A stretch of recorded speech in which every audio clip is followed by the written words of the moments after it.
You know that moment when you take a bite of chili and bam! Your mouth feels like it just got dropped into a volcano that also happens to be doing stand-up comedy on your tongue? What's going on there?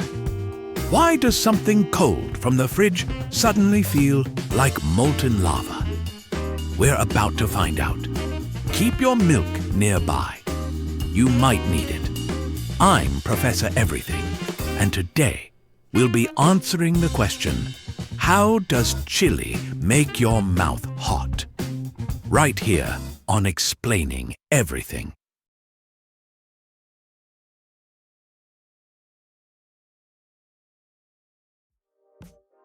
First off, chili peppers aren't secretly fireballs. The heat doesn't come from actual temperature.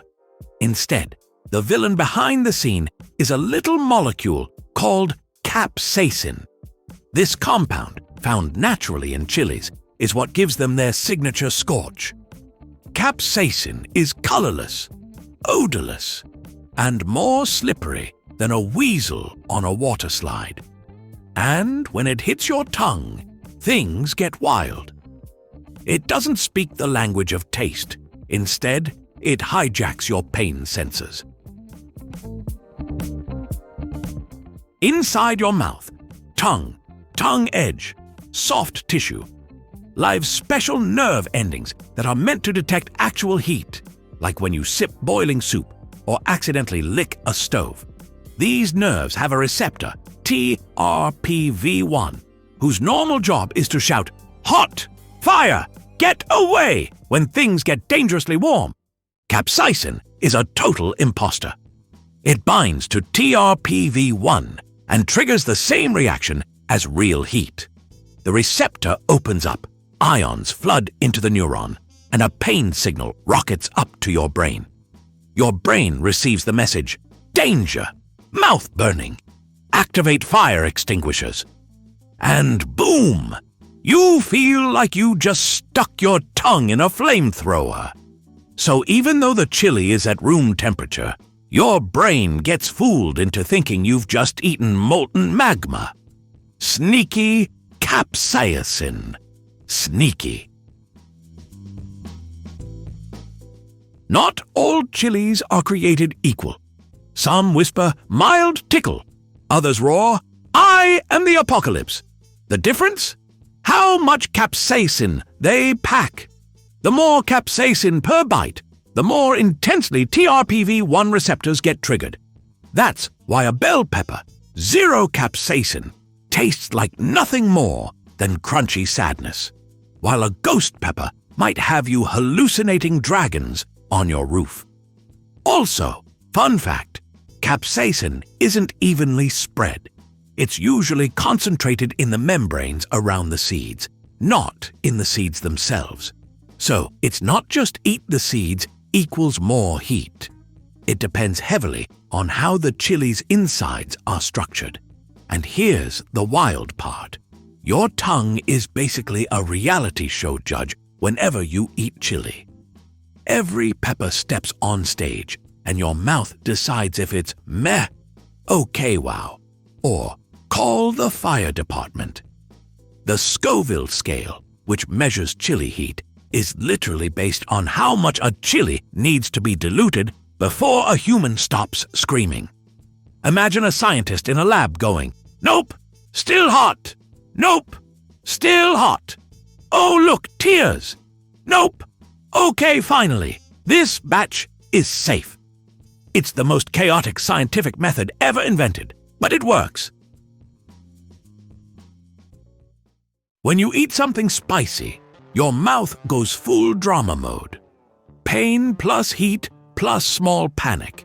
You might start sweating, tears might flow, saliva might spring into action like it's auditioning for a water fountain job. That's because your brain is trying to cool things down, flush out the irritant, or at least save what's left of your dignity. Now here's where it gets interesting.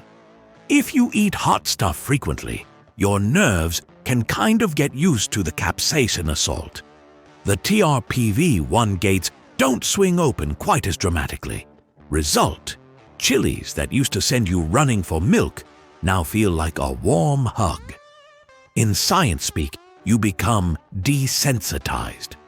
So the heat tolerance people brag about? That's real. Your nervous system literally rewires itself to chill out. Here's the ironic part. What your brain thinks is pain, your body sometimes interprets as, weirdly enough, pleasure. When capsaicin activates pain receptors, it can trigger the release of feel-good neurochemicals like endorphins and dopamine.